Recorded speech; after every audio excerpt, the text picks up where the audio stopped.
Good afternoon, I'm meteorologist Cameron Young. Thank you for logging on to your Tuesday afternoon weather webcast for Northwest Florida.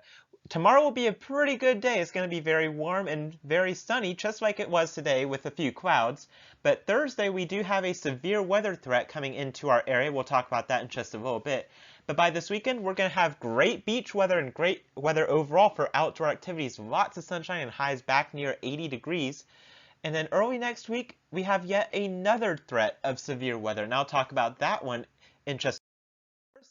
We're going to take a look at something we usually don't look at here in the weather webcast. This is the 500 millibar heights from the GFS model, courtesy of tropicaltidbits.com. Every time you see one of these little U shapes come down from the north, that's a trough, and that helps spark up these areas of low pressure and cold fronts and warm fronts that help bring us that chance of severe weather, and it keeps coming through one after the other through the next 7 days. And that's why we have not one but two risks of severe weather with here in Northwest Florida. We start with the risk on Thursday. You can see that the yellow area is mainly in Escambia and Santa Rosa counties, and that is a slight risk of severe weather. Then areas between, say, Milton and Mariana are in a marginal risk of severe weather. That's a level 1 out of 5. And then areas east of there, say from Panama City Beach to Chattahoochee and parts of the central Florida panhandle, are in a general thunderstorm risk, so we're not expecting severe weather in that gray area. However, by the time we get to Monday, we don't have an outline quite yet because the models are still trying to come into consistency, trying to show something, but I do think the risk is there as we Monday.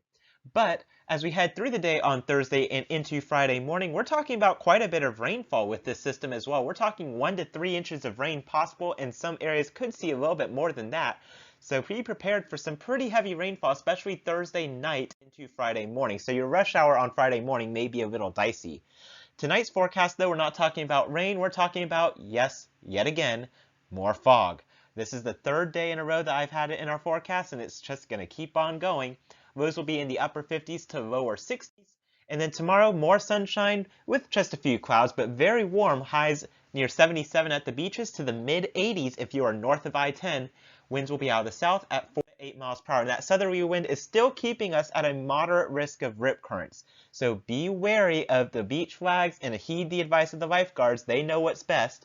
But skies will be partly sunny with highs near 77 on the coastline, and our water temperature is finally back to the lower 70s. So we're starting to warm up those coastal waters just a little bit more, and it's going to make for very warm waters as we head towards the summer. 3-day forecast along the coast, highs will stay right around the upper 70s to near 80 degrees. 30% chance of rain on Thursday in the afternoon, then that goes up to 80%, and that's when our severe weather risk is on Thursday night into Friday morning. And then Friday morning, still a 40% chance of rain as that system exits off to the east, but lows will be very warm in the mid-60s. They cool off a little bit in time for the weekend with lows back into the mid and upper 50s, and highs will be back near 80 degrees yet again with more sunshine on Saturday and Sunday. And on Monday, again, we have that severe weather risk. There's a question mark there as well. We're not fully certain. They haven't issued an outline area yet for us, but I'll keep monitoring that as we head into the next few days. We still have time to monitor that severe weather threat. Inland areas lower to mid 80s next 3 days with the chance of thunderstorms Thursday into Friday morning. Then by this weekend, highs still in the lower to mid 80s, but look at your lows back to the lower 50s. That's still above normal for this time of year, but it's going to feel much cooler than it has been lately. Monday, highs back near 80 degrees with a chance of thunderstorms before it clears out on Tuesday. I'm meteorologist Cameron Young. Thank you for logging on to your Tuesday afternoon weather webcast, and I hope you have a fantastic day.